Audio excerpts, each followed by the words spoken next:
Good evening, fans. This is your girl from Mel'S Mat Chat, and this is episode 341, take 2.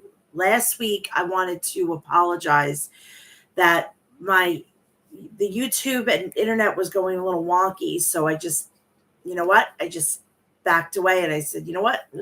I think it's God's telling me to take a week off, and I'm glad I did. We have a really big weekend this weekend. We have Clash of the Castle, which I will be covering. I will be doing the preview predictions at some point tomorrow. So please, follow me on Twitter, and you will find everything out on that. So yeah, lots of going on. Lots of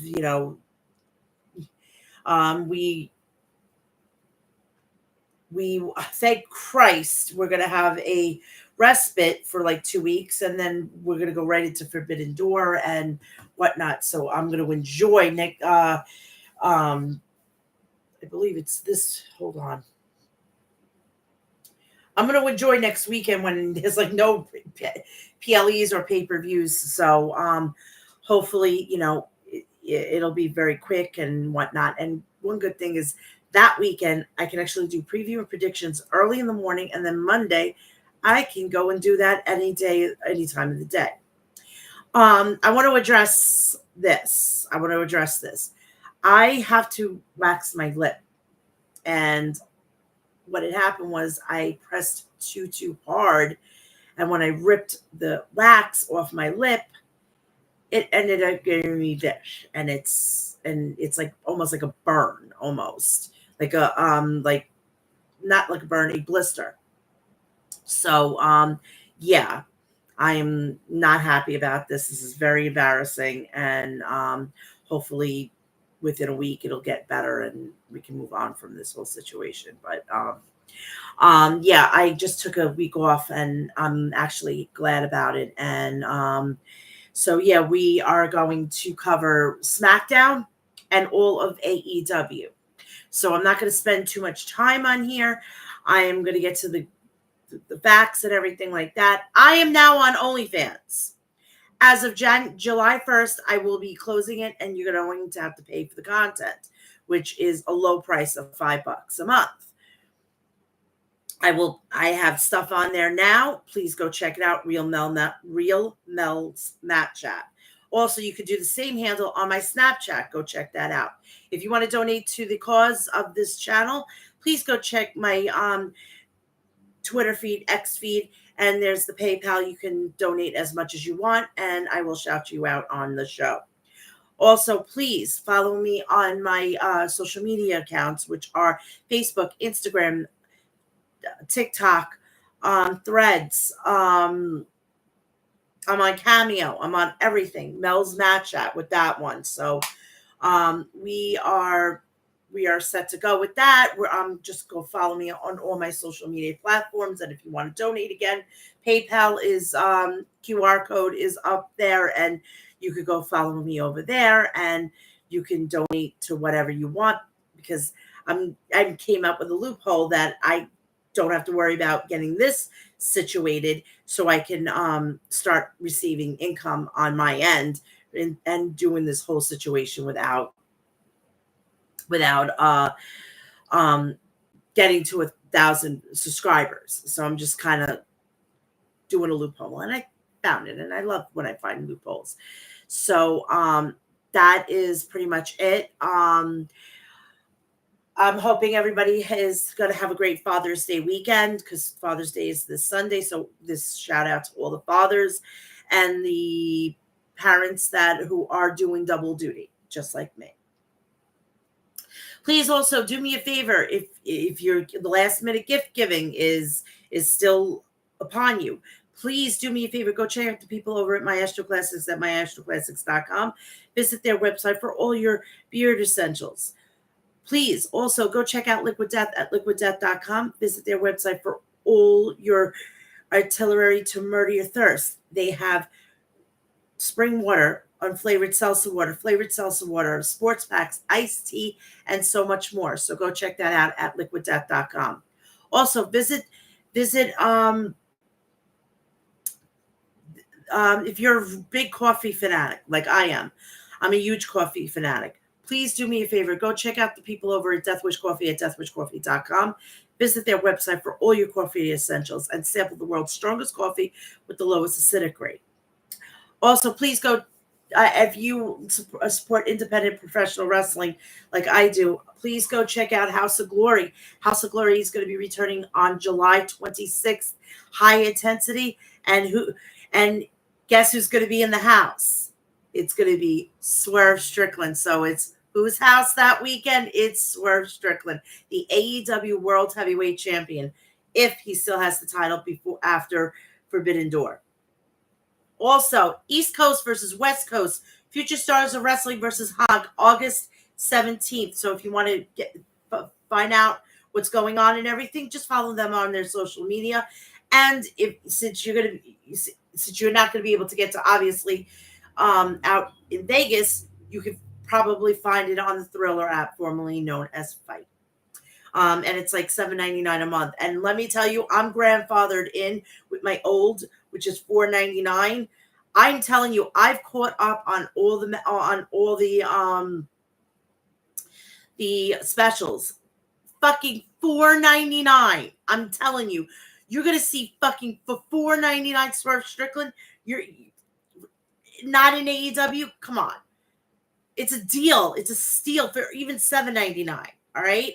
And I get to sample everything on there. I get to watch ICW. I get to watch a lot of stuff on there.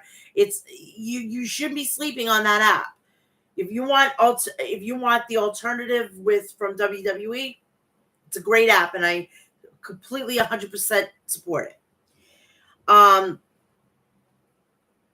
So let's get this party started and everything. I'm going to start off with SmackDown, go into AEW, and then get the hell out of here. Now, since I'm not going to do Monday Night Raw because it's going to be on the Go Home show tomorrow for SmackDown and Monday Night Raw for the preview and prediction, you're going to get 4 shows on here. So it's going to hopefully be simple and I can get you out of here. Last week on SmackDown, there was a Women's Tag Team Championship singles match with Jade Cargill and Indy Hartwell. Then we had Johnny Gargano versus Grayson Waller. Then we had Apollo Crews versus Angel from Legado del Fantasma. And we had the Cody Rhodes to appear. Also, they had the induction of Tangaloa into the Bloodline with Solo Sikoa that he anointed. Speaking of the Bloodline, we may be having another Bloodline member, and that is the younger brother of Tangaloa and Tamatanga, which is Hikuleo. WWE filed a trademark for a new name, and it's very similar to his middle name, his real middle name. So we could be having Hikuleo. So let me get this fucking straight here. We got the Gorillas of Destiny in fucking goddamn WWE. Please tell me that this is like a dream. This is a dream. This is absolutely a dream. And I want to apologize. I have not a stitch of makeup on because my face is because of this whole situation. It's so irritated. My eyes are like watery like crazy. So I just did the smart thing and not put on any makeup, which I look terrible, which I don't give a shit at this point. So with the possibility of the Gorillas of Destiny, which is Tangaloa and Tamatanga versus the Usos, that feud is going to feed fucking goddamn, not generations. I'm talking about like centuries of generations. Okay. So we are on legitimately the home stretch to Clash of the Castle, and it's going to be a banger, another banger pay-per-view. It's going to be very short, and I love these pay-per-views that are so short, and it's not like it's overwhelming and it's like daunting. I swear, I keep telling my boyfriend even said to me he enjoyed Battleground, he joined Battleground, and he enjoyed Backlash better than he did what is it called, Double or Nothing. Why? Because it was like 3 hours. it was enjoyable. It was breezy. It wasn't so heavy. So from a person that has watched wrestling in the 90s and now is coming back, you got some serious issues, Mr. Tony Khan.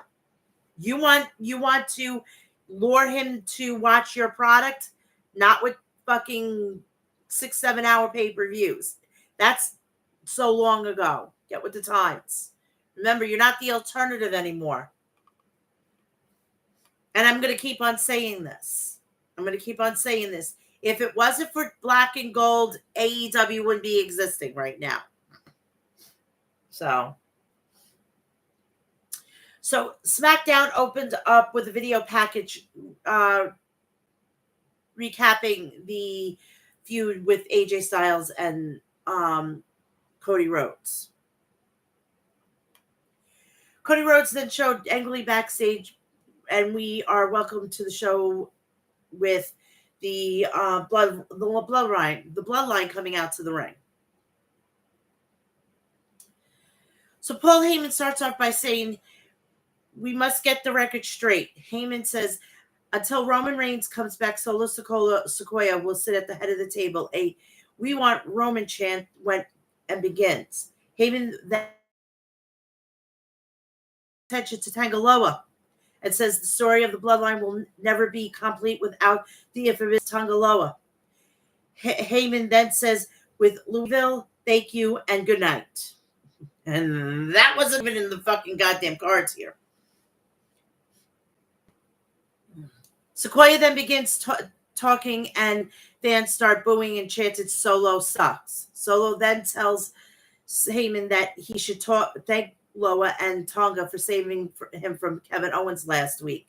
Heyman then does exactly that. Tonga then says that he could have let Owens kill Heyman, but they saved Heyman by the orders of the tribal chief. Who is that? We don't know. That's still out to lunch at this point.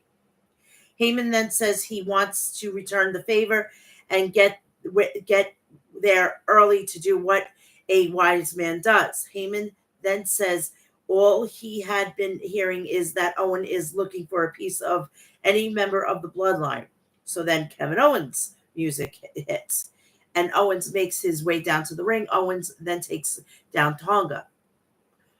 Owens then briefly had control over the three bloodline members, but the bloodline members quickly got the upper hand. The Street Profits music comes on, and then they make their way down to the ring to save Owens. Then grab the chair and hit everyone in the bloodline with it. The bloodline then retreats, and that was the end of the segment. We head to the back where we see the undisputed WWE champion, Cody Rhodes, waiting in the KFC Yum Center parking lot for AJ Styles to arrive. Paul Heyman was shown walking backstage, and Sequoia stops Heyman and says he needs to make a 6-man tag team match for later tonight. Sequoia then says if Heyman doesn't do it, he will face Tama Tonga in the locker room later on. Uh-oh.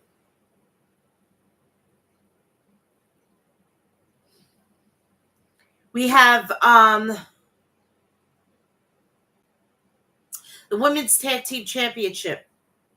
Bianca Belair and Jade Cargill versus Candice LeRae and Indy Hartwell.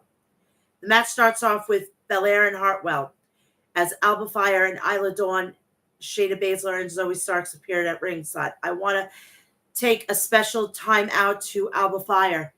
She just recently lost her mother in a massive, horrible car wreck. I want to send my condolences out to her and her entire family. Rest in peace, her mom.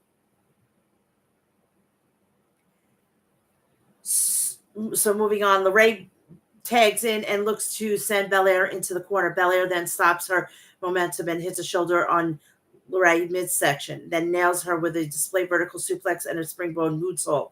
Belair goes for a pin, but LeRae kicks out. Hartwell then tags in and hits a clothesline on Belair. Hartwell then sends Belair crashing. Belair then hits a backbreaker on LeRae. Hartwell then prevents Belair from tagging out to Cargill, but Belair hits a boot on her and blasts LeRae on the apron. Belair then manages to tag in Cargill, and Cargill blasts Hartwell Cargill then hits a backbreaker on LeRae and hits a suplex on Hartwell before she delivers a splash on Hartwell in the corner and sends LeRae on the top on top of Hartwell. Cargill then sends Hartwell crashing into the mat and hits a kick on her. Cargill then goes for a pin, but LeRae breaks the fall and Belair then gets in the ring and LeRae hits a jawbreaker on her. Belair then sends LeRae crashing out of the ring, then sends Hartwell crashing into the corner. Belair and Cargill hit a double soulful German suplex combination on Hartwell for the win, and the winners are the tag team champions. So then after the match, Alba Fire, Isla Dawn, Zoe Starks, and Shayna Baszler sent Cargill and Belair crashing out of the ring. Stark and Baszler then send Cargill crashing into the ring steps as Fire and Dawn and send Belair crashing into the barricade. Both teams then get their hands on one of the WWE Women's Tag Team Championship belts, stare each other down before they begin brawling. Cargill and Belair get back inside and the ring and take Stark and Belair down. Cargill hits the Jaden on Fire and Belair hits a KOD on Dawn. And that was the end of that segment. We head to the back to Cody Rhodes in the KFC Yum Center parking lot. General Manager Nick Aldis then approaches Rhodes and tries to talking him out of fighting Styles in the parking lot. And Rhodes tells Aldis this is between him and Styles. I still cannot believe that, all this NWA former champions is crazy. It's fucking nuts. This is coffee, by the way, so if you're wondering. I don't want to have a big one today because I got to go to bed right after this. Oh, that's so good. We then see Legado del Fantasma, Angel, and Berto blindside Apollo Crews ahead of Angel's match with Crews. SmackDown General Manager Nick Aldis and officials run in to break things up before LA Knight appears and demands to know from Aldis where WWE United States Champion Logan Paul is. Carmelo Hayes then interrupts and brags about the accomplishments over the last 3 weeks. Knight then asks Aldis to make the match between him and Hayes now that Angel and Crews will no longer be facing one another, and Aldis agrees to do so. So we go right to the Grayson Waller and Johnny Gargano match. The match starts out with Gargano wasting no time. Gargano delivers some right hands and stomps on Waller in the corner, but Waller takes out Gargano with a right hand. Gargano then hits a kick on Waller's head and then follows it up with a strike in the corner. Gargano then hits several more strikes in the adjacent corner and follows up with a Hurricane Rana, but Waller responds with a jawbreaker on Gargano off the top rope. Waller then looks to hit a rolling stunner, but Gargano sees him coming. Gargano then hits Waller with a suplex and follows up with a slice spread off the ring apron on the outside. Waller then looks to hit an elbow drop on Gargano. Gargano then avoids it and hits a back elbow on Waller, then follows it up with a kick. Gargano then hits a spear on Waller through the middle rope and goes for a pin, but Waller kicks out. Waller then hits a rolling elbow strike to Gargano and then sends him crashing into the mat and nails him with a modified back suplex. Gargano and Waller then exchange forearms with each other before Waller hits a couple of kicks on Waller. Gargano then responds with a super kick and a second kick, but Waller charges at him and in the corner. Gargano then moves out of the way and sends Waller crashing into the mat, then crawls over to Waller looking to pin him. Waller then rolls out of the ring before Gargano and Theory checks on Waller on the outside. Gargano then hits a tope suicida on Theory on the outside, and Waller sends Gargano crashing into the ring post. Waller then gets Gargano back in the ring and hits him with a rolling blockbuster for the win, and there you go. We then head back over to Cody Rhodes in the parking lot. Nick Aldis and several security guards appear, and Aldis explains that security is there as AJ Styles is set to momentarily arrive, and he wants to make sure nothing gets out of hand. So then AJ Styles shows up, and he gets into Rhodes' face, and the security ensures the two men are separated. Cody Rhodes ends up heading out to the ring. Cody demands AJ Styles to come down to the ring and says They don't need any security. Rhodes then tells Styles, it's time to do this here right now. Styles comes out and he makes his way down to the ring with Luke Gallows and Carl Anderson.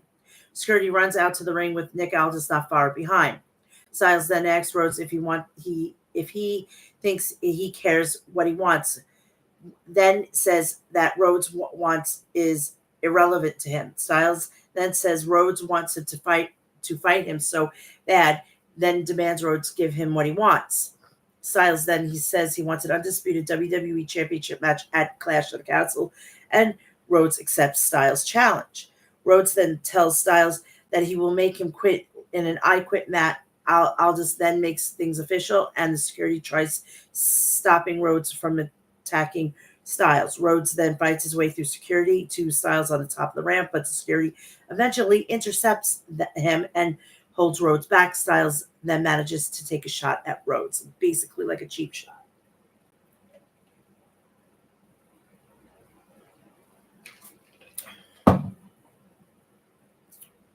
Jade Cargill and Bianca Belair were then shown coming out of Nick Aldis's office backstage.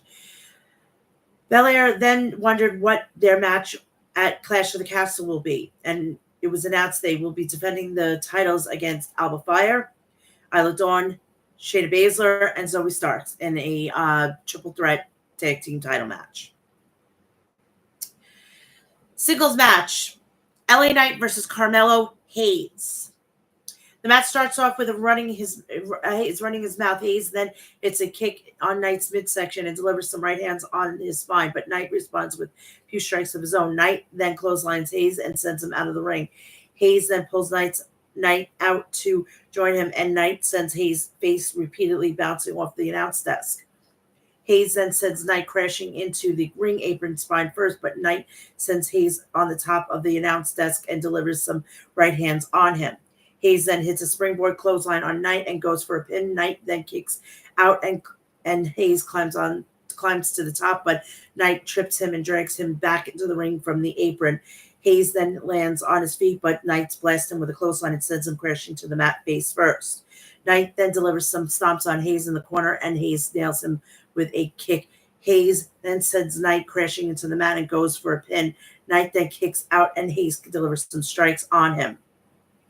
Knight then nails Hayes with a chop and follows it up with a body slam, and it looks to hit an elbow drop. Hayes then sees Knight coming and moves out of the way, and then rolls Knight up and then kicks out and hits Hayes with a power slam, then follows it up with the elbow drop and goes for a BEFT. Hayes then rolls up Knight, but Knight reverses and for the win.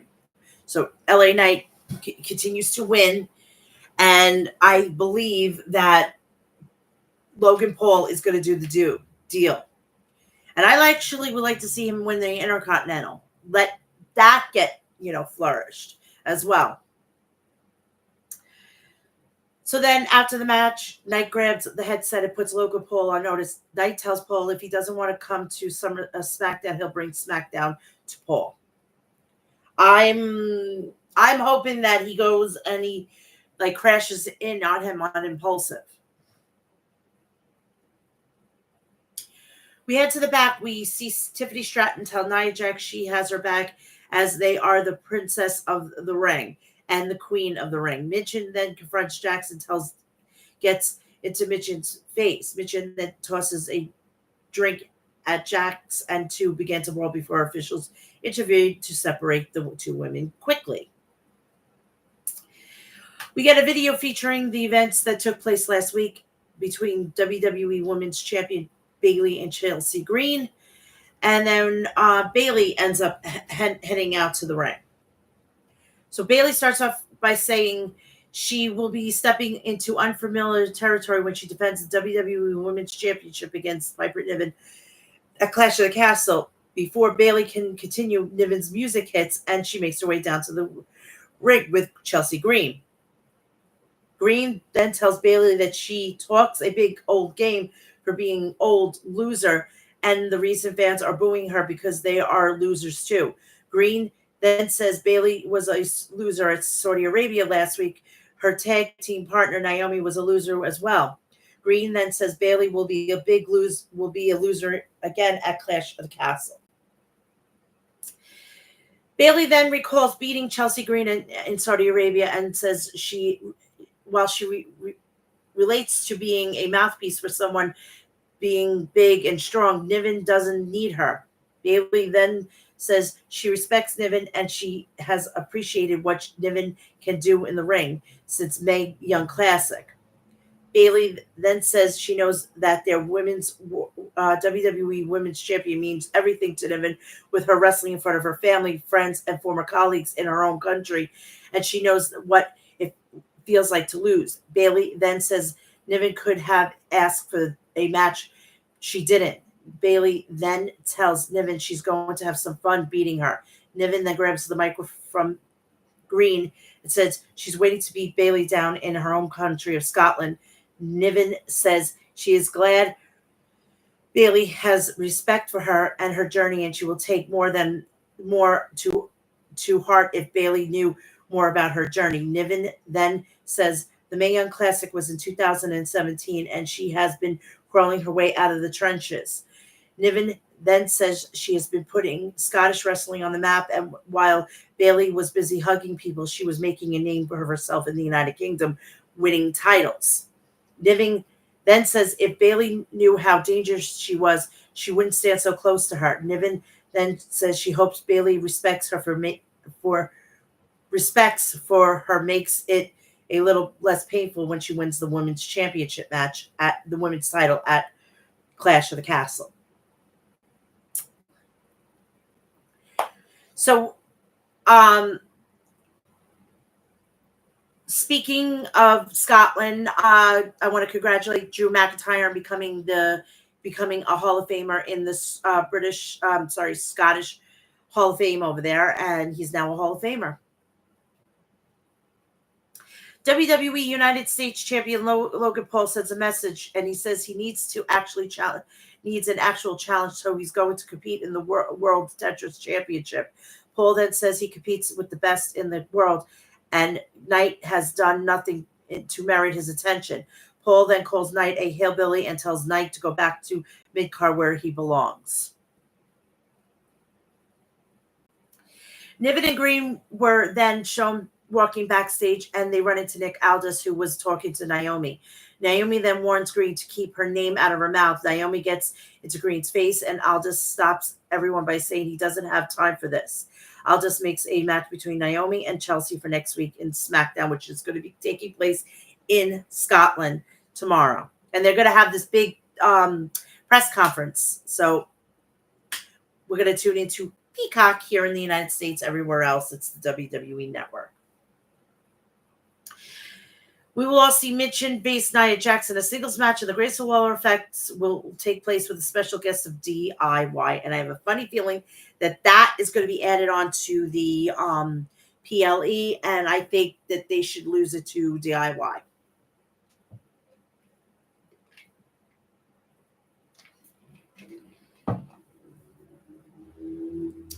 Six-man tag match. The Bloodline, Tama Tonga, Tangaloa, Solo Sikoa versus the Street Profits and Kevin Owens.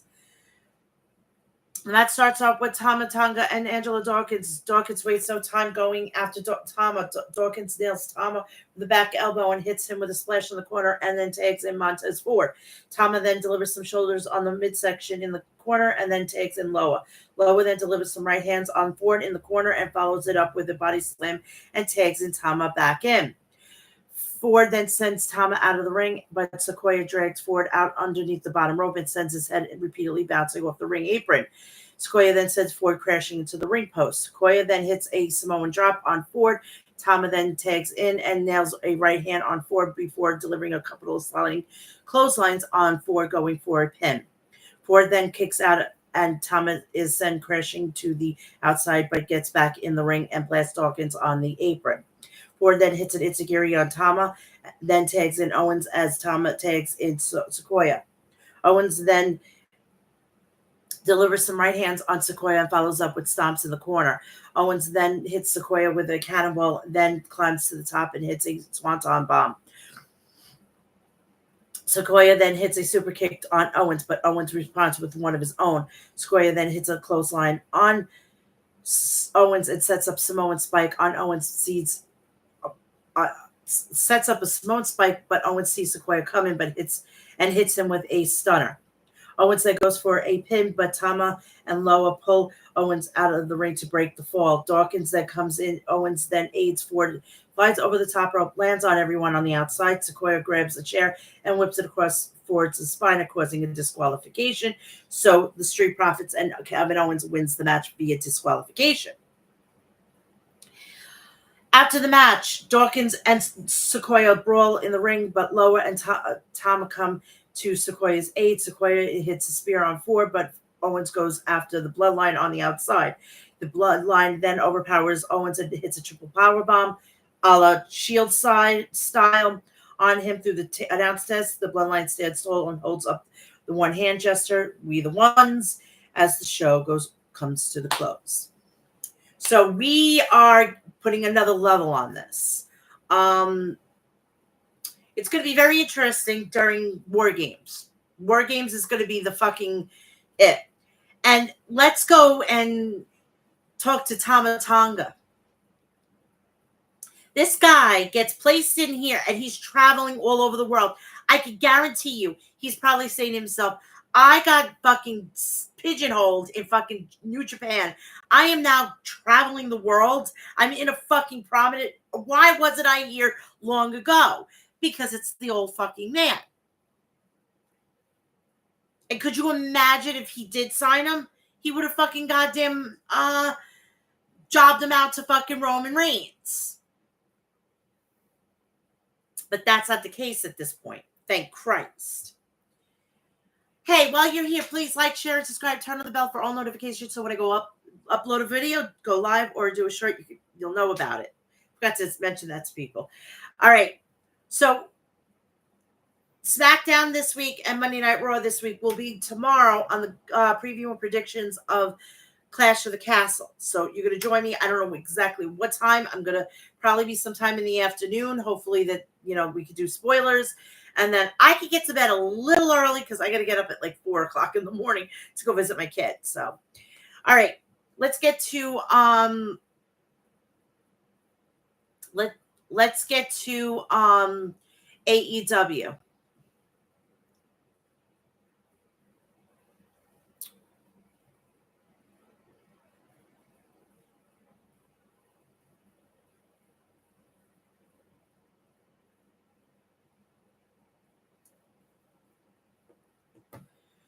All right, Rampage. Rampage was coming from the Blue Arena in Loveland, Colorado.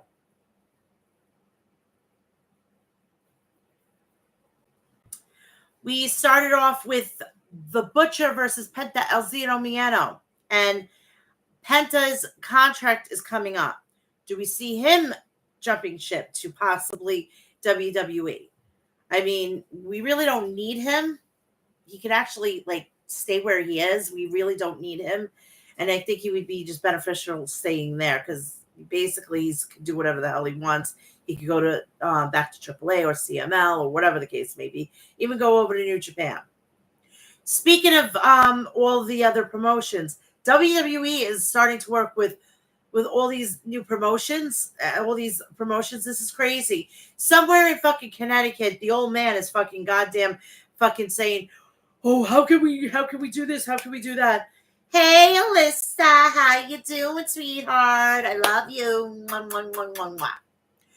So I think, this is going to be a dawning of a new era, and I can't wait to experience this with All Japan Wrestling, Pro Wrestling Noah, Marigold. We have we also have TNA. I mean, this is crazy. This is absolutely nuts.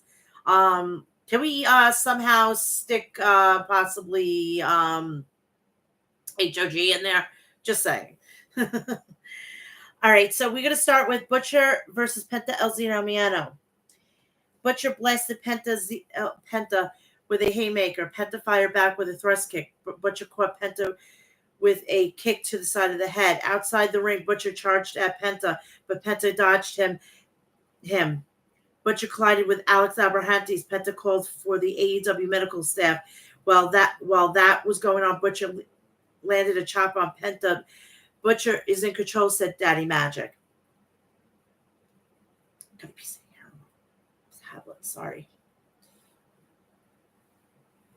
Butcher has taken the fight to Penta since the opening bell, replied Tony Schiavone. Penta dropped Butcher with a sling blade, disoriented Butcher for a near fall. Butcher stunned Penta with a half Nelson into the back breaker. Penta spiked Butcher with a fear factor and scored the pin victory. Penta had a great bounce back victory tonight, said Excalibur. I think Butcher made a big statement tonight, replied Tony Schiavone. Who cares at this point? FTW champion, the Learning Tree, Chris Jericho, Big Bill, and Brian Keith. Oh my God, seriously. Jericho approached Daddy Magic and gave him advice on commentating.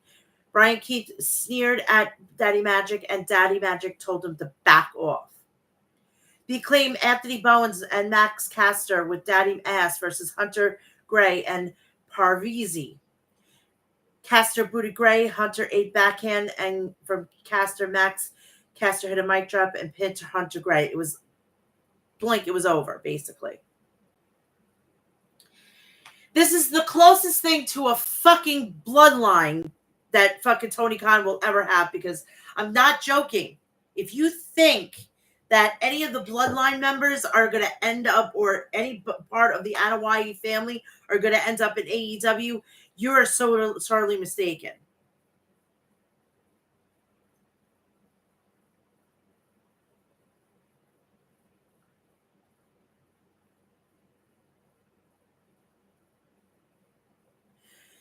AJ Styles is not going to win.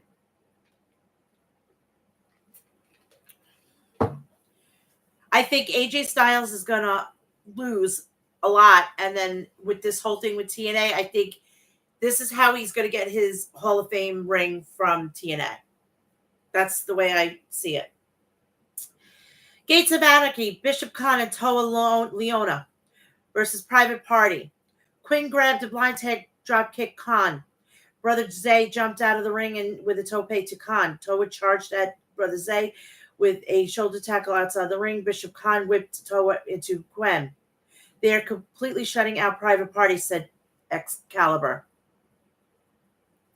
The Gates of Anarchy hoisted up Quinn and spiked him onto the mat. The Gates of Anarchy isolated Quinn in the corner. Quinn jumped over the Gates of Anarchy and tagged out Brother Zay. Brother Zay drop kicked Toa out of the ring. Brother Zay flipped off the top turnbuckle and connected with a flip dive on the Gates of Agony. Brother Zay followed up with a senton on Tominico on Bishop Khan for a near fall. Bishop Khan blasted Quinn with a drop kick. The Gates smashed Quinn with a sandwich lariat, but Zay jumped in to break up the pin attempt. Brother Zay attempted with a 450 splash to Toa. Quinn used his shooting star press to cover Toa, but Khan broke up the pin. The Gates of Anarchy used a tandem offense on Zay, planting him down hard on Toa. Leona grabbed the pin. The size mismatch was too much for Private Party to overcome, said Excalibur. I don't know what's going on with Private Party. I have no idea. They were the hottest thing, and now they're not even a blip. Because you can blame fucking the Young Bucks. Because they have to have a big storyline, because Jesus Christ, if they don't get their ego stroked at least once a year, they're going to have problems.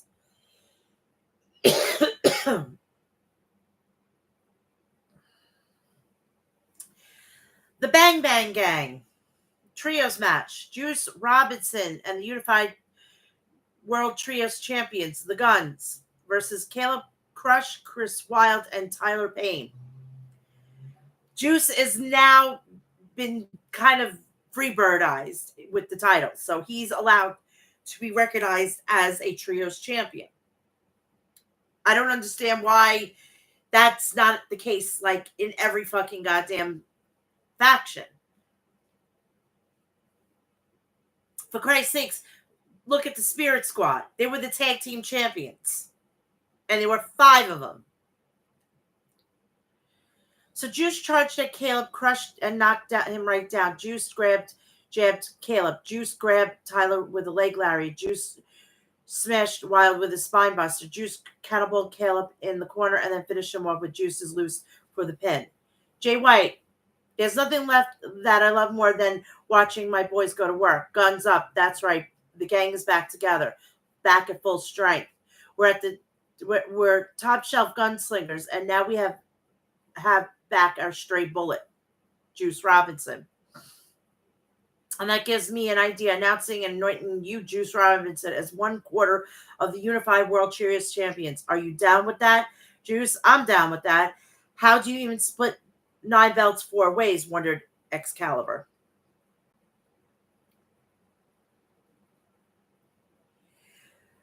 Main event. We have Serena Deeb versus Mina Shirakawa.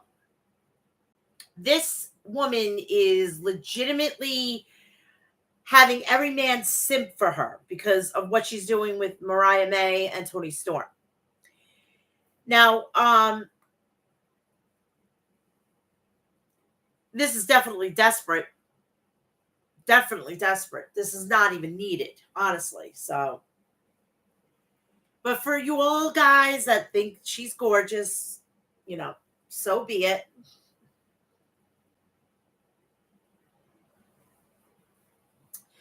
Serena Deeb tied up Mina in the Paradise Lock. Deeb drop kicked Mina. Mina used some midsection and kicked the back of Deeb's leg. Mina hammered down on the inside of the knee of Serena Deeb. Deeb cracked Mina with a kick and then followed up with a neck breaker across the middle section. Serena was hobbling on her injured leg. Deeb blocked in a flying octopus on Mina. Mina Shirakawa reached the ropes and forced the ref to break the hold. Mina landed a well-timed kick on the professor.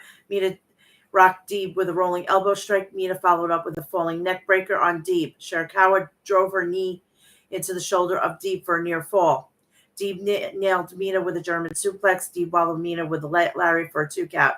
Serena knocked her block off, said Tony Schiavone.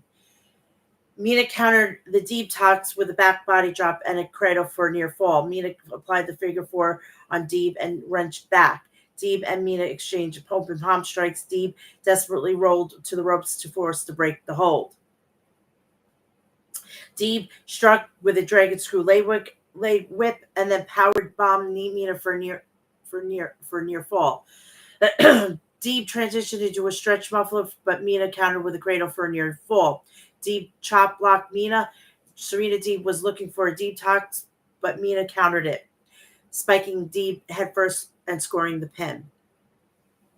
Mariah May ran to help Mina celebrate in the ring. The women's world champion Toni Storm walked onto the ramp and stared in disbelief and jealousy.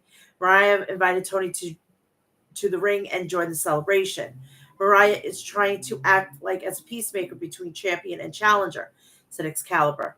Mina offered her hand and Toni accepted it, shaking Mina's hand. Toni and Mia held the ropes for Mariah so Mariah could leave the ring. As Marina left, Toni and Mina gave one another the middle finger. So these two are going to be facing each other after the Forbidden Door for the AEW Women's World Championship. I cannot believe that I don't know, maybe New Japan or some other women's champion could go champion versus champion. That's just me, but I forgot Mercedes gets what she wants because she's supposedly the GOAT. She's not. I've seen better fucking women in the ring. And I can actually name one of them, and she's the true fucking GOAT, and she is the Alundra Blaze, Medusa. Medusa is better than she will ever be. Best believe that. So we're going to go to Collision. Collision was coming from Mid-America Center in Council Bluffs, Iowa. So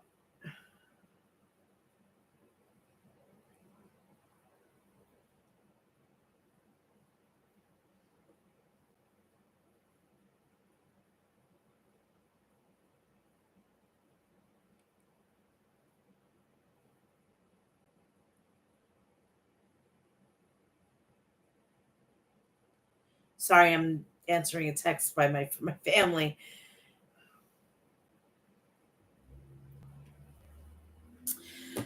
Collision. We have FTR versus Wheeler Yuta and Claudio Castagnoli. And this was done by the Elite.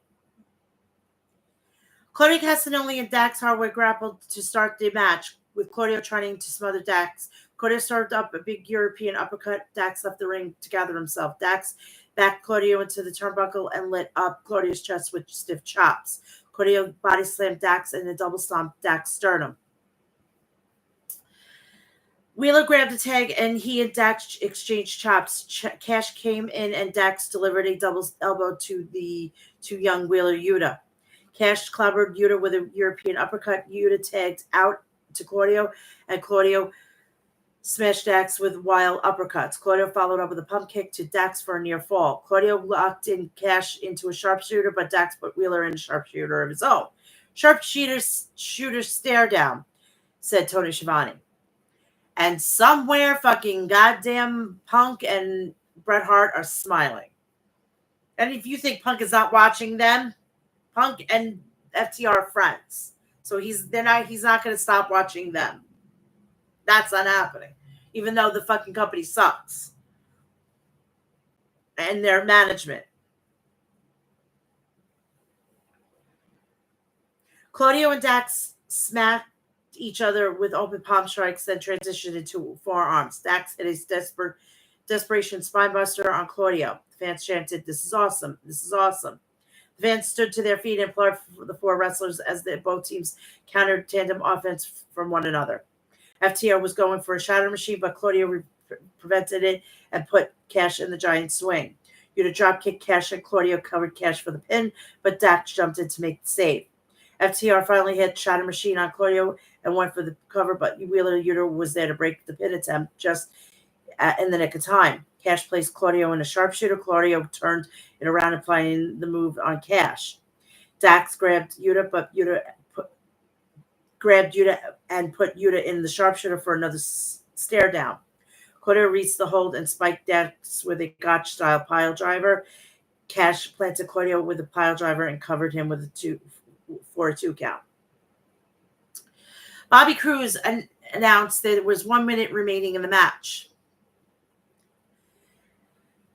Alyssa, what thoughts of Kalani joining winning over us? I would have preferred Mia Yim. Mia Yim has put too much work in, and she deserved it. And she would have actually made history because her husband, Keith Lee, was also the men's North American champion. So I would have put the title on Mia Yim. But that's just me.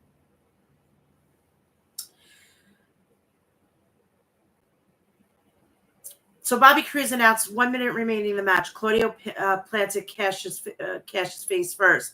Claudio put Cash in the crossface. The bell rang, and at the 20-minute limit expired match was announced a draw. Dax, these guys are fighters. We love to kick ass. I say 5 more minutes. Brandon Cutler walked onto the ramp. Whoa, I'm here on behalf of the EVPs, Matthew and Nicholas, and they sent me the contract to this match, which says 20 minutes. So I'm sorry, but to be a stickler, but the match clearly says 20 minutes. Claudio put Cutler in a giant swing. Yuta drop kicked Cutler. FTR rocked Cutler with a shatter machine and tore up the contract. Cutler ruined it, but I tell you this, anytime, any place you're on. An issue that is not yet done, said Schiavone.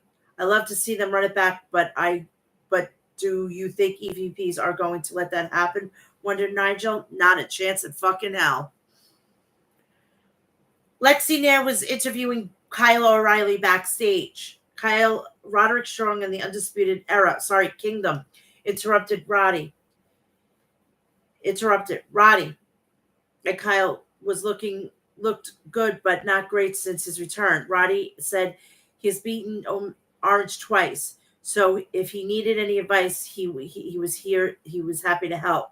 Kyle said thanks, but he didn't need it. Roddy, hey, just remember what you told me when you came back. What could that be?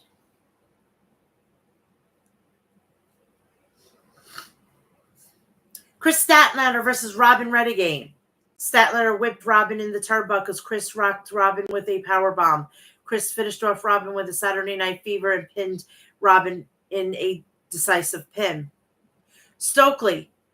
This is a woman standing next to me is an inspiration. She's my muse. I wish I had the strength of Chris Statlander and the speed and intensity. I wish I could decimate an entire division at the snap of my fingers just like Chris. Earlier today, I had a conversation with Tony Khan. The first time ever we were on the same page. I told Tony and Chris Statlander is the past and the present and the future. And also, she's going to make history because she will be the first woman to win the TBS Championship and win the AEW World Women's Championship. And if you may be asking yourself, she's going to make history. Again, because I'm announcing that she'll be the first entered into the 2024 Owen Cup. And she's going to win, and she's going on to Wembley, and she'll win there, whomever the champion is, and hold the AEW Women's World Championship high. And there's no one else who can stop her. A little person called Britt Baker. Yeah, God, I'd love to know where the fuck she is.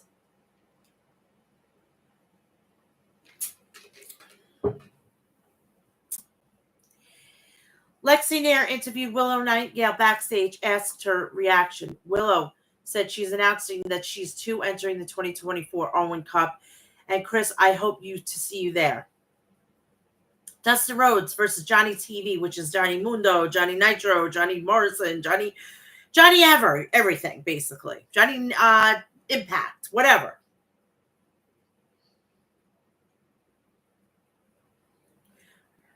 I swear to Christ, Cody Rhodes is basically right now it in WWE. So Tony Khan says, I'll fucking get my own Rhodes. It's the older version. I don't want to see this guy, honestly. Dustin connected with a cannonball off the apron onto Johnny TV. Dustin rocked Johnny with a chop. Taya distracted Dustin long enough for Johnny TV to hit a tornado on Dustin Rhodes. Johnny and Dustin slugged it out in the middle of the ring. Dustin blasted Johnny with a running bulldog. Dustin followed up with a couple of standing lariats, and then a quick power slam on Johnny for TV for a near fall. Johnny TV then nailed Dustin with a neck breaker. Dustin fired back with a Canadian destroyer. Dustin kicked out Johnny with a low blow as the ref was dealing with Taya.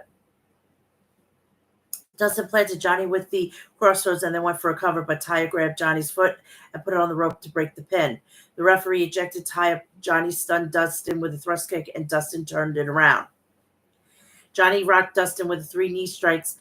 Johnny went for the Starship Pain, but Dustin dodged it. Dustin planted Johnny with a crossroads and this time scored the pin on Johnny. Wow, for Cody Rhodes to be holding the title in WWE, man, Johnny, you're really getting the shaft here. You come to AEW and you thought that you were going to get treated like royalty and everything. You're fucking goddamn AEW's version of The Miz. And Taya is Maurice. But Maurice, I'm sorry, Maurice is much better looking and far better on what she does, honestly.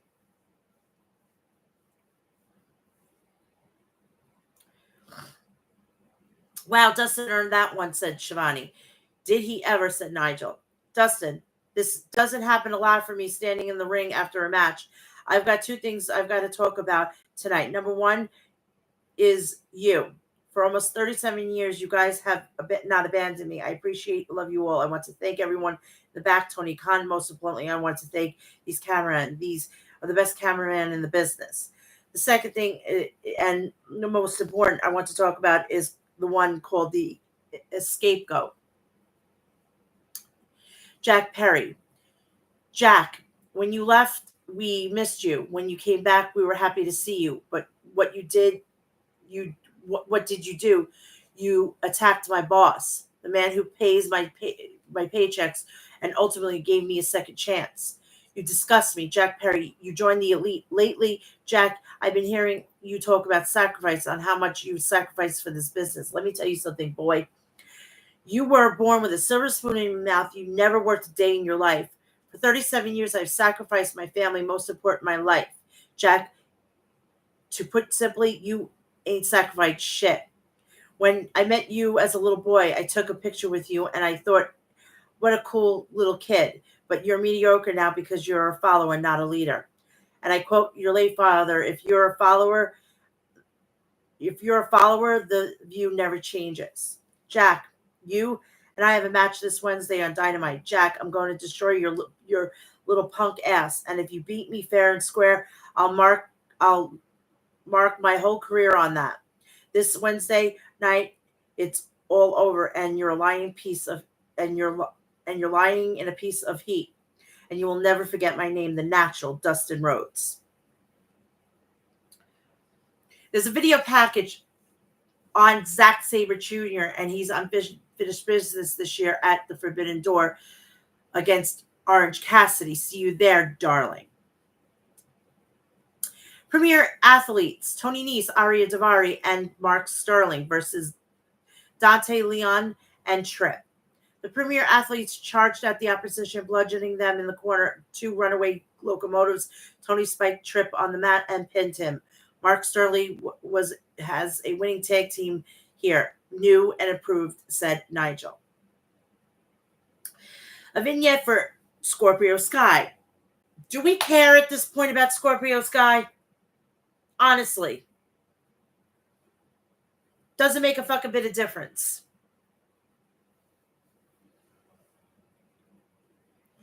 Scorpio Sky, there's a gap in this company, and I feel it. Once by one of your heroes have fallen in this company.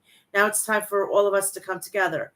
I will be your hero. I will be your voice, and I will eventually be your champion because I am here for you. All talk, no motherfucking action, please, people. Toni Storm versus Lady Frost. Lady Frost showed off gymnastics background and connected with a moonsault off the apron onto the champ. Storm hit the hip attack on Lady Frost, but Frost kicked out at the count of 2. Lady Frost planted Storm. Lady Frost climbed to the top turnbuckle looking for frostbite, but Tony countered with a backstabber. Storm walloped Frost with a sit-out powerbomb. Storm nailed Lady Frost with a Storm Zero and pinned Lady Frost. Cinematic excellence, said Nigel. A classic win for a classic champion, said Tony Schiavone. Tony, Mariah, I know you have been in a real tough time lately, and a few short weeks I'll be facing your friend and your former partner, Mina Shirakawa. And I know that it must be awkward for you, but darling, I love you so much. I'm proud of you, and I want you to have the same opportunities as me. But I never had anyone look out for me. And now I'm going to do for you. So as AEW Women's World Champion, I am demanding you that you enter the Owen Cup. And I'm going to be there, and I'm going to get through, and we're going to get through it together. That's the match at Wembley. Mariah May is going to be the new AEW Women's Champion. The mighty have fallen. Britt Baker, fucking Jamie Hayter has to come back. I mean, what the hell is going on here, Tony?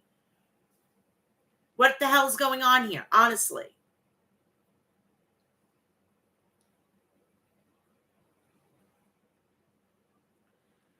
Tony Schiavone announced next week it'll be 1 year anniversary of Collision, and there will be a TNT Championship qualifying match between Lee Moriarty and Dante Martin, and everyone will be barred from ringside.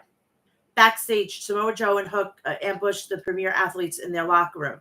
Samoa Joe grabbed smart Mark Sterling and told Hook to listen. Samoa Joe, look at me. We did this to you. Daniel Garcia versus Tate Madfares. Garcia grappled Tate to the mat. Tate chopped Garcia in the corner, but Garcia smashed with a running back elbow. Tate ground and pound Daniel Garcia. Tate showed off his boxing background. Garcia stunned Mayfair with 3 consecutive swinging neck breakers. Garcia suplexed Tate, then followed up with a shotgun dropkick. Garcia applied a guillotine, then finished off Mayfair with a Red Cross scoring the pin on Mayfair's. Very, very simple. Very, very simple. There's a video package showcasing one half of the CMLL World Women's Tag Team Champions, Zexodus. Zexodus faces TBS champion CEO Mercedes Moné this Wednesday on Dynamite. Basically, it's warming her up for Stephanie. Or Samantha. I don't know who the fuck this woman is. And if you tell me to Google it, I'm going to tell you to go fuck off. Main event time. Kyle O'Reilly versus Orange Cassidy. Roderick Strong and the Ring of Honor World Tag Team Champions Mike Bennett and Mac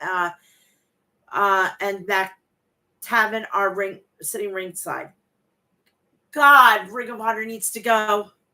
Ring of Honor needs to go. And the only reason why fucking goddamn Tony Khan bought that is to get fucking the original All In. God, that was a very expensive fucking goddamn investment. Orange and Kyle chain wrestled, each man countering the other. Kyle then tried for a double underhook, but Orange slipped out of it. Kyle clobbered Orange with a leg sweep. The Undisputed Kingdom cheered on Kyle. Kyle wrenched Orange's leg with a dragon screw leg whip. Roderick whispered to Kyle's ear. Kyle dropped Orange with another dragon screw leg whip, this time on the arena floor. Cassidy tried to get back in the ring, but Kyle was waiting with another dragon screw leg whip. Kyle worked over Orange with roundhouse kicks. Orange punted Kyle in the ribs. Orange pulled Kyle with a tope suicida. Orange connected with a crossbody from the top turnbuckle. Orange hurled Kyle with a snap German suplex. Kyle answered with a snap German suplex of his own. Orange tried for Stun Dog Millionaire, but escaped and applied the ankle lock. Orange planted Kyle for a near fall. The fans chanted, "This is awesome." Kyle drilled Orange with a rolling forearm shot. Orange cracked Kyle with a shot of his own. Kyle dodged the Orange punch and went for a double wrist lock, but Orange blocked it. Orange blasted Kyle with a beach break, but Kyle kicked out at the 2 count. Orange clocked Kyle with an orange punch and scored the pin. What was left for Orange Cassidy in this match? It was enough to get the win, said Tony Schiavone. After the match, Trent and Kyle Fletcher ambushed Cassidy. O'Reilly jumped back in the ring to come to Orange's aid, but O'Reilly was outnumbered. Chris Statlander came to the ring and shoot Trent's hand. Willow Nightingale sprinted to the ring, but Chris Statlander retreated. Everybody better wake up because it's a new day and Don Callis' family. Better watch that. Say it's a dawn of a new day. WWE will fucking cease and desist your ass. Seriously. So we are heading to Dynamite. Dynamite was coming from the Wells Fargo Arena in Des Moines, Iowa. And I'm surprised that they actually was able to, take that because that's a really big arena, the Wells Fargo Arena.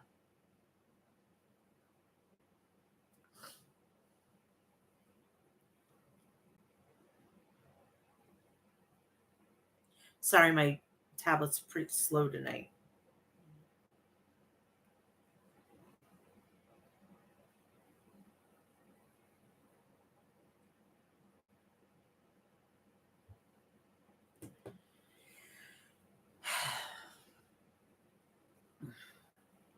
So Dynamite.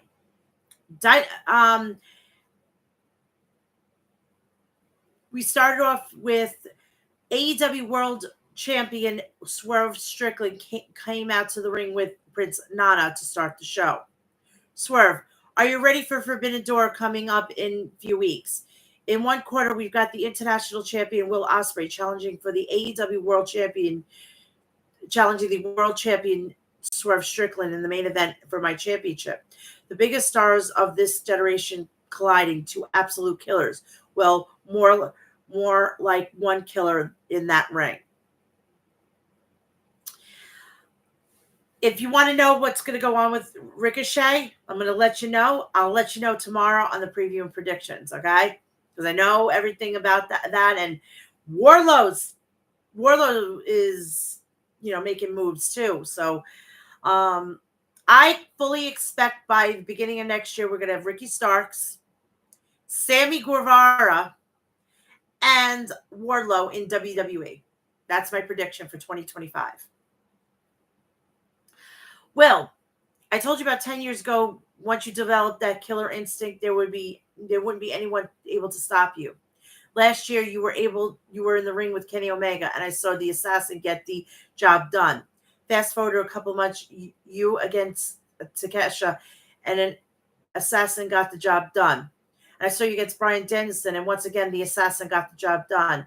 I didn't see that so much at Double or Nothing. But I respect you because you're a fighting champion, unlike the EVPs who haven't defended their belts since they got those things. Very fucking true. Thank you, Swerve Strickland, for pointing that shit out. The Elite walked onto the stage. AEW Continental Champion Kazuchika Okada, AEW World Tag Team Champions The Bucks, and Jack Perry. Okada, stop, stop, stop. Whose house? It's my house, bitch. Nicholas, relax. Okada, sorry about Swerve. He gets very defensive over his friends. But right now, I want to talk about how dominant the Elite have been. We took out Omega. We helped break Eddie Kingston's leg. At Anarchy Arena, we destroyed Team AEW. Half the roster is gone because of all of us. All the trolls and the bots are bots still about us. Even wrestlers in the back don't think we're violent enough. Well, guess what? We challenge AEW's best in the most violent match in AEW Blood and Guts. Now, Matt, Nick, the reason why half the fucking roster has gone and left you is because of your fucking bullshit. They don't want to deal with your fucking egomaniacal fucking goddamn narcissistic business dealings. And if you think you're the ones that changed the world, go and look up Mr. Paul Levesque and Mr. Shawn Michaels. They're the ones that changed the fucking world. And they changed the business. They're the ones that actually originally killed the business. So what you're just doing, you're just fucking goddamn a follower, and you're not a leader because you're doing the exact same thing what Triple H and Shawn Michaels are doing in WWE. So get the fuck out of here, all right? You two are the most overrated fucking tag team in the entire world. And I know, I'm telling you how I really feel. Matthew, hey, Swerve, this is where you come into the picture. We don't actually love the things you said about us, but we dig your style. We're young, and you're a champion just like us. So we came out here to ask you a question. Do you want to stand out here with winners? Do you want to change the world? Swerve, traditionally, Blood and Guts is a 5 against 5, but there's only 4 of us. Swerve, will you be our 5th man and make it official? I always wanted to see you look in a pair of our nude sneakers. Swerve, first of all, I don't wear size 9. I'm a businessman. I do my own thing. Matthew, do you hear that? It's an injury bug that just landed on you, champ. The Acclaim and Billy Gunn sprinted to the ring to even up the odds. Christopher Daniels, stop. Listen, normally I let you brawl go all night long, but we've got a packed show tonight. So I need all of you out of the ring and backstage right this minute, except you, Jack, because you're wrestling right now against this man. And this is for the TNT qualifying match, so nobody could be at the ringside, so everything could be even.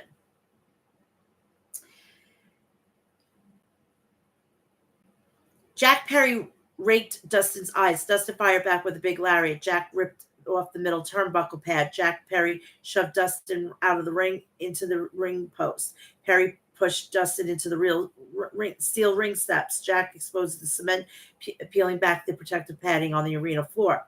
Jack tried to pile drive Dustin onto the cement, but Dustin countered with a backdrop.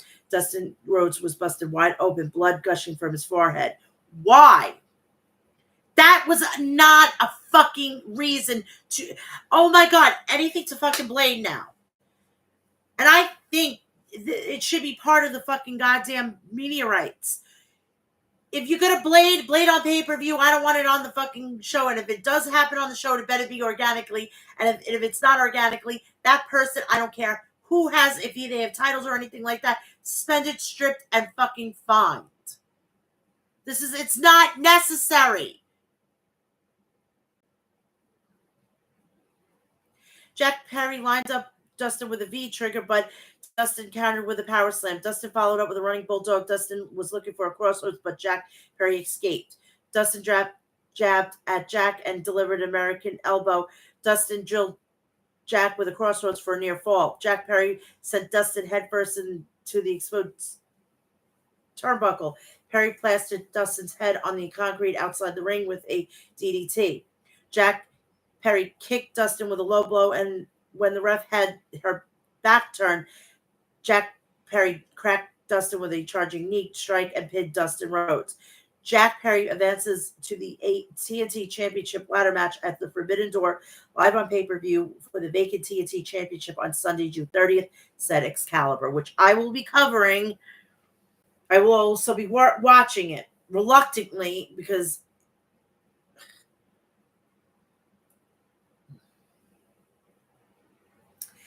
El Toro Rush versus Dion Russman, sorry. Rush clobbered Dion with a big elbow strike. Rush whipped Russman into the barricade. I hope MJF is paying attention, said Taz. I think Rush has become the single most violent man in AEW, added Tony Schiavone. Rush blistered Dion with chops in the corner. Rush smashed into Russman with a bullhorn and then pinned Russman. I think we can make a case for Rush being one of the hottest wrestlers in AEW right now. Oh, because he just won a match? Honestly, come on. If I can let him win a couple of matches. Stop building him up.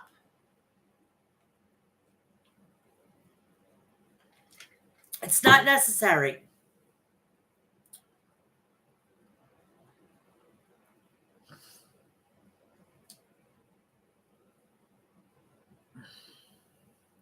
Rush, typical American, like you all are weak. Rush put Russman back in the corner and it was about to hit the bullhorns again when MJF music hit. MJF ran to the ring. MJF and Rush began exchanging big strikes. Security had to separate the both of them.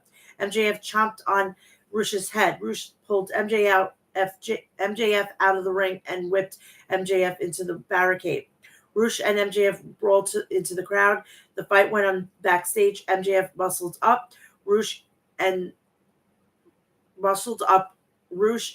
smashed Rush through the table. The locker room empty and pried them apart. I think that was a little I don't know, dig at what happened at All In last year with Punk and Jack Perry. Excalibur announced breaking news next week. AEW Dynamite. It will be MJF against Rush kicking off the show commercial free. He's never done that. Commercial free? Oh my God. He's really desperate, Mr. Khan. Trios match. Mark Briscoe, Kyle O'Reilly, and Orange Cassidy versus Roderick Strong, Konosuke Takeshita, and Kyle Fletcher. Fletcher and O'Reilly square off. Fletcher hit a shoulder block on O'Reilly. Briscoe tagged in, but Takeshita gouged Mark's eyes. Mark tagged out to Orange, but Orange tried for a diving crossbody, but Takeshita caught Orange with a plant and planted him. Takeshita followed up with a running knee strike. Trent distracted Orange outside the ring while Takeshita knocked the block off of Orange Cassidy. Takeshita turned Orange inside out with a lariat for a near fall. Roddy grabbed a tag as did Kyle O'Reilly. Roddy tagged out to Fletcher. O'Reilly while Fletcher with the flurry of strikes. Mark Briscoe and Kyle and Roderick Strong traded strikes. Fletcher ate a combination from Mark Briscoe, clocked Strong with a red net kung fu.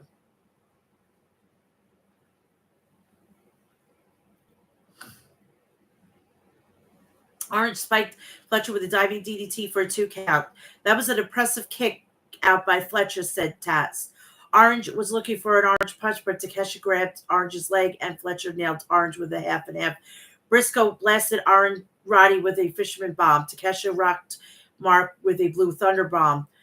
Orange planted Takeshita with a DDT. Fletcher ate a Sundog Millionaire from Orange. Orange climbed to the top rope, and Roddy went to grab him, but Kyle O'Reilly kicked Roddy away. Briscoe grabbed a blind tag while Fletcher pulped Orange with a turnbuckle brainbuster. Briscoe splashed Fletcher with a froggy bow, but Roddy broke up the pin attempt. Fletcher blocked the J Driller from Mark. Takeshita jumped into the ring and clocked Mark with a wicked forearm. Takeshita cracked Mark with a power drive knee strike. Fletcher spiked Mark with a pile driver and scored the pin for the victory. That was a big win for Don Callis' family, said Shivani. Trent grounded and pound Orange on the arena floor after the match. Willow Nightingale came to the aid. Statlander had grabbed Willow from behind and sold to her through the entrance tunnel. Stokely Hathaway, Willow, wake up. I tried. When you go back and watch this, here's a message for you. The next time you get into our business, we're not going to be dragging you through the stage. We're going to be dragging you to the ER.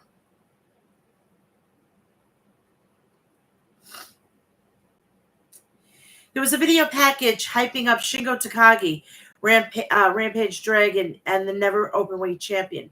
Takagi, he said he was ready for AEW. He was ready for the AEW Owen Cup tournament. Now the Japanese Dragon is in America. That's all I wanted to say. It's her interim EVP Christopher Daniels was backstage. I've got some news. The Elite next week. Tony Khan has decided that the Bucks and Okada will wrestle in an eliminator match where if your opponents win, they will earn shots at the World Tag Team titles and the Continental Championship respectfully. All seconds will be barred from ringside during the Bucks, and we'll see how elite you really are.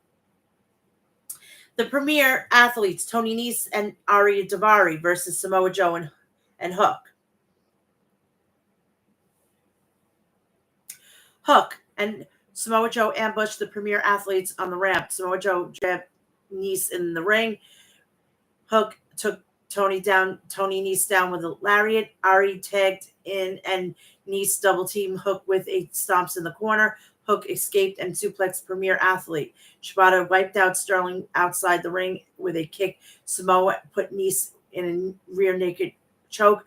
Hook locked in the red rum and on Daivari, and Daivari tapped out. This is the birth of a new trio here in AEW. Very well could be, said Excalibur. I'm all for it. Let's go. Let's see how this works out.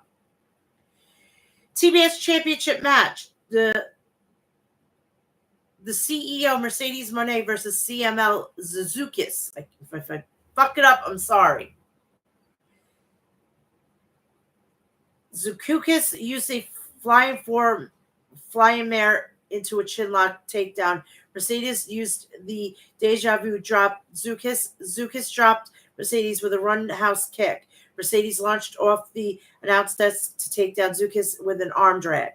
Zukis went to set Mercedes to the floor with a drop kick and then a tope suicida. Zukis powerbombed Mercedes for a near fall. Mercedes blasted her opponent with a bulldog. Mercedes smashed Zukis with a meteor for a near fall. Zukis nailed Mercedes with a double underhook lung blower for a 2 count. Mercedes hit a moneymaker and pinned Zukis. Very, very, very, very predictable. You think she's going to lose this title? Never. The only time that she's going to lose this title when she's going to be gifted the AEW Women's Championship. And that's going to be probably by next year.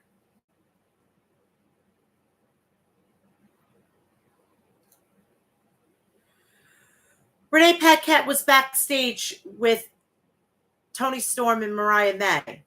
There will be a contract signing next week on Dynamite between Tony Storm and Mia Shirakawa ahead of their match at the Forbidden Door. But Mariah May assured Tony that she helped host it and make sure everybody's on the same page. It's TV time with the Learning Tree with Chris Jericho. I legitimately fucking didn't give two shits about this. This is just as bad as fucking the KO show, the fucking Jericho show, or whatever it is. I couldn't care less. This felt like fucking goddamn the what is it? The Playhouse, the Firefly Playhouse, Funhouse, whatever it is.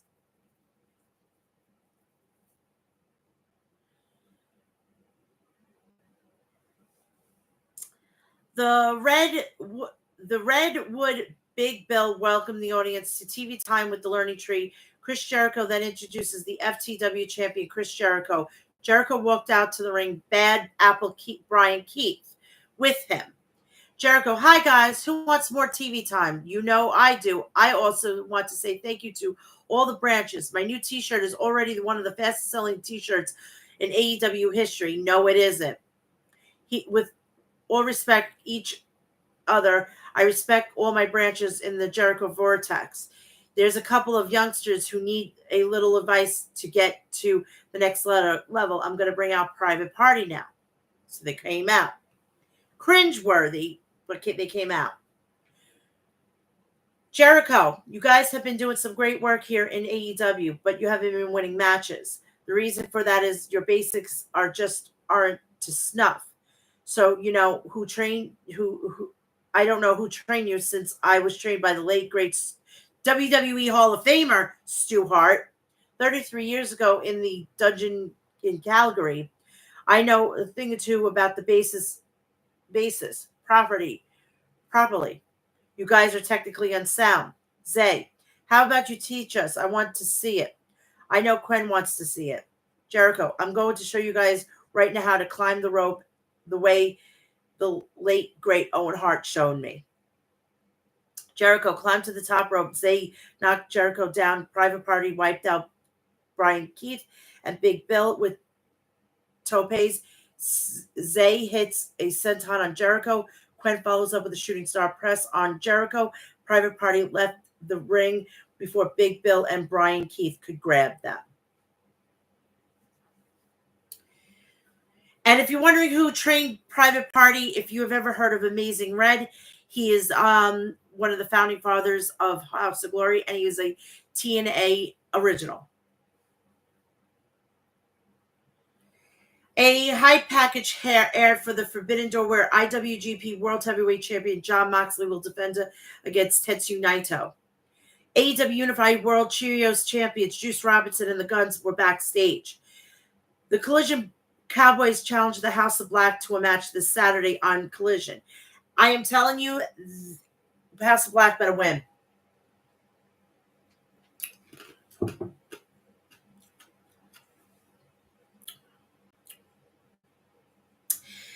Daniel Garcia and Nick Camarado. I haven't seen fucking Nick Camarado in fucking two and a half years. I stopped watching fucking AEW Dark. It was ridiculous. There were like fucking 15 matches. And there were no more than fucking 5 minutes. I'm not going to get... There were fucking goddamn starter matches. Dark, that's what... There were dark matches. Why am I going to bother watching it? There was no story on it. Jesus Christ, it wasted my time. And shortened my show, for Christ's sakes.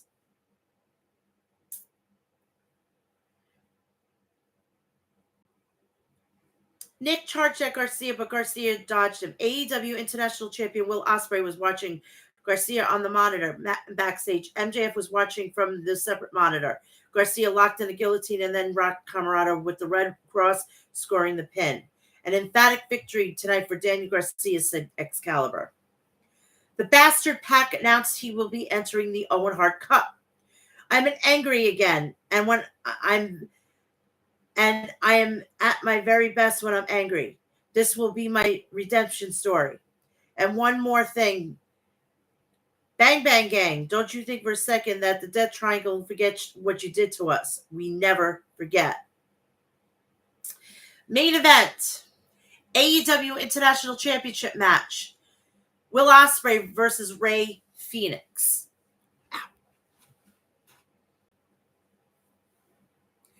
AEW World Champion Swerve Strickland was in the front row.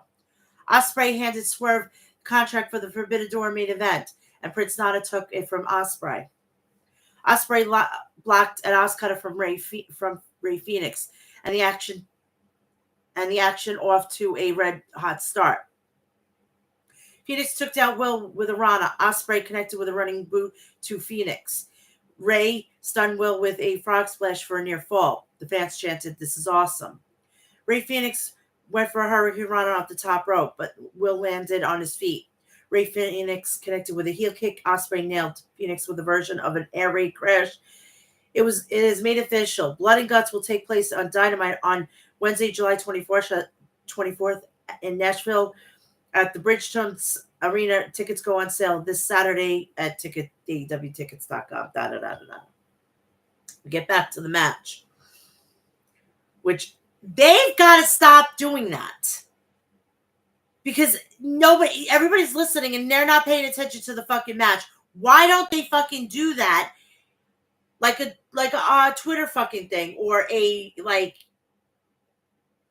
YouTube thing, or something like that. Something. Because it takes away from what the fuck the match was. Nobody now cares about this match. They want to get to fucking Blood and Guts. And that should be on fucking a pay-per-view, but that's just me saying. Ray Phoenix rocketed with Will with a crucifix bomb for a near fall. Ray Phoenix flipped off the turnbuckles and nailed Will with a German suplex. Phoenix versus Stormbreaker, but Will escaped. Ospreay planted Ray Phoenix with an Oscar for a 2 count. Fans chanted, "This is awesome." Ospreay removed his elbow pad. Ray Phoenix countered with a hidden blade with a snapping Hurricane Rana for a near fall. Ospreay walloped Phoenix with a hidden blade. Ospreay climbed to the top turnbuckle and stared at Swerve. Ospreay used Swerve stomp and then a hidden blade to pin Ray Phoenix.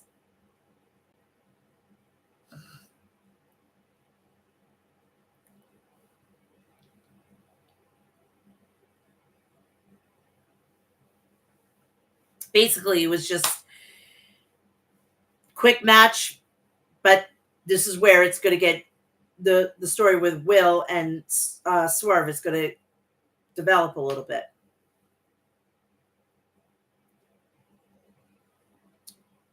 That's a heavy message said to Swerve, said Taz. Swerve got in the ring apron, entered the ring. Will extended his hand to Swerve. Swerve, you still think this is a damn game? You're still an immature little child. You can't handle my title on your shoulder. You're not strong enough. The world title slipped out of Swerve's hand, and Will grabbed it, and Will held both titles on his shoulder. Swerve snatched AEW world title back. Swerve, you're lucky we're still friends, because anybody else who do this, I put them in their grave. So they taped for Rampage, all right? The Collision will be at the Coverly Center in Youngstown, Ohio, and it will be 1 year. And it will be at the Eagle Bank Arena in Fairfax, Virginia on Wednesday. So that is it. Very simple, very painless. I thank God my YouTube and everything fucking stayed still, because that was annoying last week, and I apologize. But I took the week off, and I was glad I did. I had my boyfriend here, and I wanted to enjoy the weekend with him because I didn't have to go see my son last weekend. So, but I will be back here at some point tomorrow with the preview and predictions of Clash of the Castle. Please go check the rest of the content on my channel with the reviews of Backlash, Double or Nothing, the whole shadoo. Please like, share, and subscribe. Turn on the bell for all notifications, so when I go live or I upload a video, you will all know about it. Please follow me on Instagram, Facebook, Threads, Twitter, X, TikTok, and Cameo, all Mel'S Mat Chat. Please follow me with real Mel'S Mat Chat, real Mel'S Mat Chat on Snapchat and OnlyFans. I'm on OnlyFans. July 1st, it's going to be $5 if you want to see my content. Sorry, people, but it is what it is. Please join me tomorrow for the preview and predictions. Also, please go check out my Astro Classics at myAstroClassics.com. Liquid Death at liquiddeath.com, Deathwish Coffee at deathwishcoffee.com, and HOG Wrestling at hogwrestling.net, and check them out on all their social media. I want to apologize from last week. I just couldn't help it, and I didn't want to go live again and then just repeat everything. So I just said, screw it. And I just said, you know what? There's got to be a reason why this was. And it was. So I am going to head to bed. It's not almost 10 o'clock at night here in New York. All WWE stuff will be on tomorrow's show. And then as soon as I get home, finish, because I'm going to be in transit on Saturday, I'll finish watching Clash of the Castle, go live right afterwards, and then Sunday is Father's Day, and I want everybody to have a great Father's Day. So have a great evening. I love you all, and I'll see you tomorrow. Good night. Bye.